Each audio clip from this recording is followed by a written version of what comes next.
Classical Chinese is what we mean by the language that the historical Chinese classics were written in, from the Zhou dynasty to about the Han dynasty. And even that is a bit dicey as a definition because that's about a millennia of linguistic evolution right there. Notwithstanding, it's considered literary Chinese, which is different from contemporary spoken Chinese. And again, even that descriptive is dicey because what the heck is spoken Chinese? And how are we defining the time period of contemporary? Because different provincial parts of China today will look at the same character, all say they're speaking Mandarin Chinese, and pronounce it differently. Politically and culturally, someone like my husband, who grew up and still has an apartment just outside the Forbidden City in Beijing, would assert that there is a standardized contemporary Chinese and Mandarin, and that either you pronounce words a certain way or it's wrong. Someone like me, whose primary Asian influence is southern Taiwan, Minan, will not necessarily share that same view. I take a very lax approach to pronunciation because I grew up among a diversity of Mandarin pronunciation. Singaporeans, Malaysians, Hong Kongese, Hakka, Minan, even the paternal side of my family and my maternal side pronounce words differently from each other. For a lot of us, pronunciation is inextricable from identity politics. It denotes your ethnic group, regional culture, even your family's social class. But that's actually not what this video is about. I've already gone off on a tangent in my introduction, which kind of demonstrates how deeply personal and passionate this sort of issue can be for what is a very diverse population of Mandarin Chinese speakers.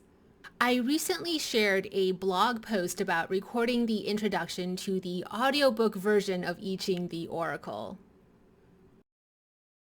The publisher, North Atlantic Books, hired a professional voice actor and audiobook narrator for the rest of the book, which will include both the English and the Chinese.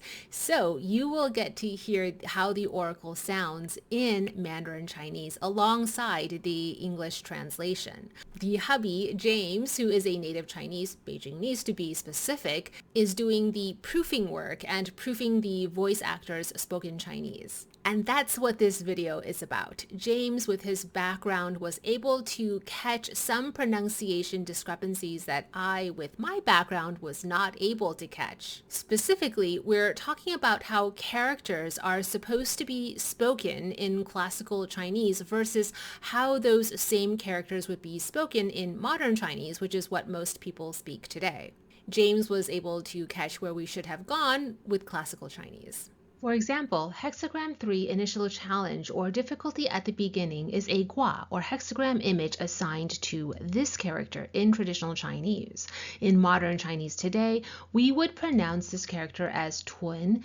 And so this is what I had gone with in the first print run of my book, I Ching, the Oracle. But in classical Chinese, to be distinguished from modern Chinese, the pronunciation of that traditional Chinese character name you see on screen is Zhun. And so in my amendments to text, I've updated the pinyin accordingly. You'll find a running active list of text corrections on my website, which I will link in the video description box in the tab Amendments to Text. Also, hexagram 9, cultivate gently, attributed to this designation in traditional Chinese writing, is pronounced xiao chu in spoken Chinese today, but in classical Chinese, these characters would be pronounced as xiao xu. A sibling hexagram to 9 is hexagram 26, cultivate the supreme, and while today in spoken Chinese, those characters in written Chinese would be pronounced da chu, in classical Chinese, it's pronounced da xu. And hexagram 12, which in the first printing of my book, I went with the modern pronunciation of fo, should be, per classical Chinese, pronounced p. You are going to see the classical Chinese pronunciation guide in subsequent printings of the book. And also, this is the pronunciation we are going to go with in the audiobook version of I Ching, the Oracle.